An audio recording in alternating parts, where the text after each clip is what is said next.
नमस्कार साथियों, स्वागत है आप सभी का आपके अपने प्यारे यूट्यूब चैनल पर। दोस्तों आज अपन लोग देखने वाले हैं सीटेट परीक्षा 14 दिसंबर 2024 का जो एग्ज़ाम हुआ था उसके लिए जो आंसर की जो है वो जारी हो चुकी है। तो वो अपन आंसर की अभी देखने वाले हैं। 1 से 30 तक क्वेश्चन की आंसर की मैंने पिछली वीडियो में चैनल पे अपलोड कर दी है, आप जाकर के वहाँ से वीडियो देख लीजिएगा। और चैनल को दोस्तों आप लोग सब्सक्राइब जरूर कर लीजिएगा, क्योंकि सीटेट की कट ऑफ वगैरह की सब चीज़ की जानकारी आपको इसी यूट्यूब चैनल पर मिलती रहेगी। अपना 61 नंबर का प्रश्न क्या है दोस्तों, देखिएगा। अभिकथन एवं कारण को ध्यान से पढ़ें। हाथियों के झुंड में केवल हथिनियाँ और बच्चे ही रहते हैं। हाथी 14-15 साल बाद झुंड छोड़ देते हैं और अकेले रहते हैं। इसमें देखिए दोस्तों, दोनों अभिकथन और कारण सही है। कारण अभिकथन की सही व्याख्या करता है, ठीक है ना। तो इसमें तीसरा ऑप्शन आपका बिल्कुल सही हो जाएगा। NCERT की पर्यावरण अध्ययन की पाठ्यपुस्तक के अध्याय 4 खाएं आम 12 महीने में आम पापड़ बनाने की कहानी है, ताकि न सिर्फ प्रक्रिया और तकनीक को बच्चे समझें बल्कि पकाने और संरक्षण के कौशल को भी सराह सकें, ठीक है ना। राष्ट्रीय पाठ्यक्रम की रूपरेखा 2005 के अनुसार इस पाठ के माध्यम से EVS पढ़ाने का कौन सा सामान्य उद्देश्य प्राप्त किया जा सकता है। तो इसमें आपका राइट आंसर होगा ऑप्शन नंबर 3। अमूर्त के स्थान पर अपने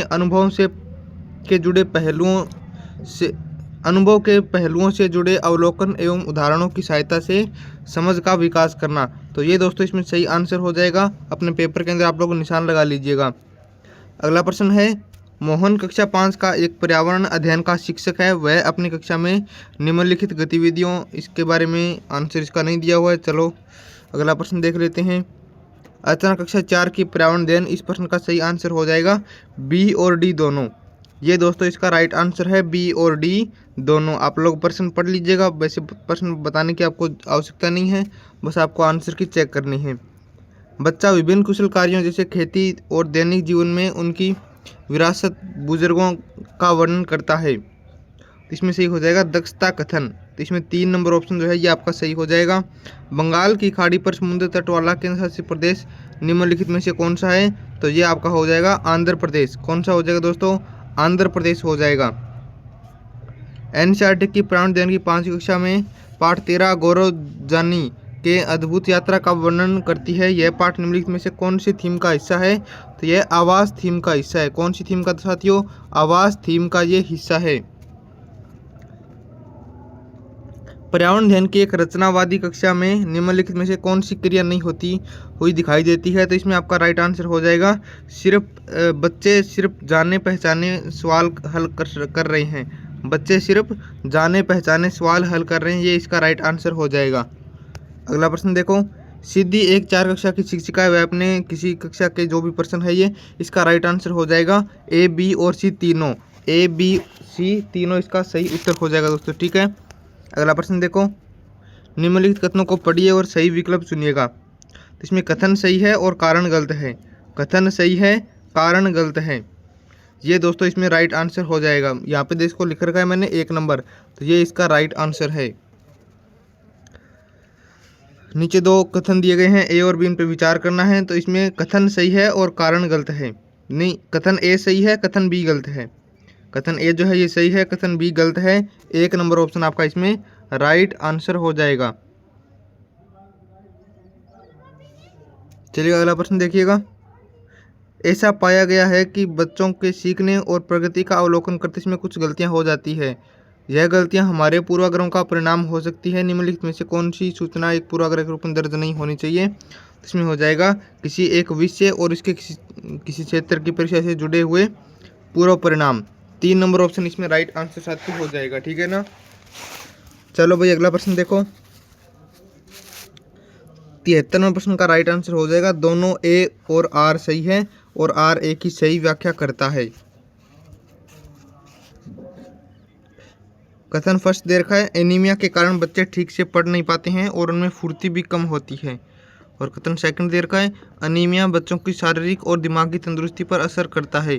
तो ये दोनों कथन सही है। तो आपका राइट आंसर हो जाएगा ऑप्शन नंबर 3। निम्नलिखित में सही मिलान का चयन करना है। तो लावणी तमिलनाडु ये गलत हो जाएगा।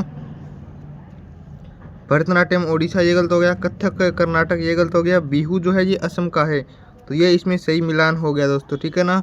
गाय के आगे के दांत छोटे, पीछे के दांत चपटे और बड़े होते हैं, ऐसा क्यों होता है? क्योंकि जो आगे के दांत है वो घास काटने के काम आते हैं और पीछे के दांत जो है वो चबाने के काम आते हैं। 3 नंबर ऑप्शन इसमें दोस्तों राइट आंसर हो जाएगा।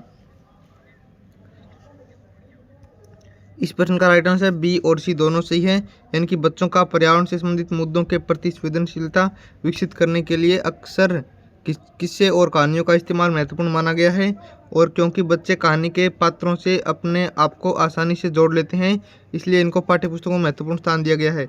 ये भी सही है, यानी कि बी और सी इसमें सही हो जाएगा। निम्नलिखित प्रश्न में अभिकथन और कारण को आगे रखा गया है, ध्यान से पढ़ें और इसका सही जवाब देना है। तो इसमें अभिकथन और कारण दोनों सही है, और अभिकथन कारण की जो है सही व्याख्या करता है, ठीक है ना। इस प्रश्न को आप लोग देख लीजिएगा। इस प्रश्न का राइट आंसर जो है मैंने आपको बता दिया है। उबला हुआ दूध पेट में पचने में कितना समय लेता है बताओ? तो उबला हुआ दूध जो है पेट में पचने के लिए 2 घंटे का समय लेता है। कितने घंटे का साथियों? 2 घंटे का। एक व्यक्ति मर्द समुद्र या खारी झील में नहीं डूबेगा भले ही वह तैरना नहीं जानता हो, यानी खारी झील में जो है आदमी नहीं डूबता है। इसका कारण जो है क्या है दोस्तों? कि समुद्र के पानी का घनत्व जो है वो ज़्यादा होता है। समुद्र के पानी का घनत्व ज़्यादा होता है। कौन सा समूह है केवल तत्वों से बना हुआ है? तो जिंक, लिथियम और सोडियम। जिंक, लिथियम और सोडियम जो है ये केवल तत्वों से बना हुआ है। पर्यावरण अध्ययन का एक शिक्षक कुछ बच्चों के गतिविधि कराने के दौरान कुछ महत्वपूर्ण घटनाओं का अवलोकन करता है तथा उसका एक वर्णनात्मक टिप्पणियां भी दर्ज करता है। कौन सा आकलन का उपकरण हो सकता है? तो इसमें हो जाएगा 2 नंबर ऑप्शन, उपाख्यानात्मक अभिलेख। 2 भारतीय पक्षी वृक्ष या झाड़ी की डाली पर अपना लटकता घोंसला बनाते हैं। ये 2 भारतीय पक्षी कौन कौन से हैं? ये हो जाएंगे शक्करखोरा और दर्जिन चिड़िया। शक्करखोरा और दर्जिन चिड़िया इसमें सही आंसर हो जाएगा। अगला प्रश्न क्या है दोस्तों? कथन ए और बी दिया गया है, सही कथन पूछा है, तो कथन ए और बी दोनों सही है, और बी जो है ए की सही व्याख्या करता है कि ठंड के मौसम में छिपकलियां जो है लंबी और गहरी निद्रा में चले जाते हैं। कुछ ऋतुओं में कुछ जानवर लंबी गहरी निद्रा में चले जाते हैं। बिल्कुल सही बात है ये। एक शिक्षक अपनी पर्यावरण अध्ययन की कक्षा में बच्चों को समूह में बांटकर, यह प्रश्न है दोस्तों जो भी आप देख लीजिएगा। इसका राइट आंसर जो है ये 3rd नंबर ऑप्शन हो जाएगा। प्राथमिक स्तर पर बच्चे एक दूसरे के साथ अंतर क्रिया करते हुए बेहतर तरीके से सीख पाते हैं। राकेश जो कक्षा 5 का एक शिक्षक है, वह अपनी कक्षा में बच्चों से गतिविधि कराने के लिए कहता है। सभी बच्चे अवलोकन करते हैं कि कौन सी वस्तु पानी में तैरती है, कौन सी डूब जाती है। तो इसके लिए जो सही आंसर हो जाएगा ए, बी और सी तीनों कथन सही है। ए, बी और सी तीनों कथन दोस्तों सही हो जाएंगे। आज भारत में 10 AM समय है। आज ही लगभग मध्याह्न यानी कि दोपहर का समय है। ये कहाँ पे है दोस्तों? सिंगापुर में। तो ये हो जाएगा सिंगापुर में। पर्यावरण अध्ययन की बाल केंद्रित कक्षा में निम्नलिखित में से कौन सी क्रिया सबसे कम होती है? तो बच्चे कक्षा में शिक्षकों को सुनते हुए दिखाई देंगे। बच्चे कक्षा में क्या करेंगे? शिक्षक को सुनते हुए दिखाई देंगे। इसमें दोस्तों आपका राइट आंसर हो जाएगा 74 किलोमीटर प्रति घंटा की स्पीड से, ठीक है ना। तो ये आप आंसर मिलान कर लीजिएगा। चलिएगा लास्ट प्रश्न देख लीजिएगा। अभिकथन और कारण दिया गया है, ठीक है ना। तो अभिकथन और कारण दोनों सही है, और अभिकथन कारण की सही व्याख्या करता है। यह प्रश्न भी आप लोग मिलान कर लीजिएगा। बाकी आपको इसकी PDF मिल जाएगी, आप लोग व्हाट्सएप मैसेज कीजिएगा। 84 494 98 1 पे आप लोग व्हाट्सएप मैसेज करोगे तो आपको पूरे पेपर की PDF जो है वो मिल जाएगी, ठीक है ना। और आप लोग एस्पिरेंट जंक्शन ऐप को डाउनलोड करोगे तो वहाँ पे भी आपको पूरे पेपर की PDF मिल जाएगी। बाकी शिफ्ट के विद्यार्थी भी अगर अपना आंसर की मिलाना चाहते हैं तो कृपया मुझे व्हाट्सएप मैसेज कर दें, आपको आंसर की जो है वो भेज दी जाएगी। तो दोस्तों मिलते हैं अपन नेक्स्ट वीडियो में, तब तक पढ़ते रहिए। धन्यवाद। जय हिंद, जय भारत।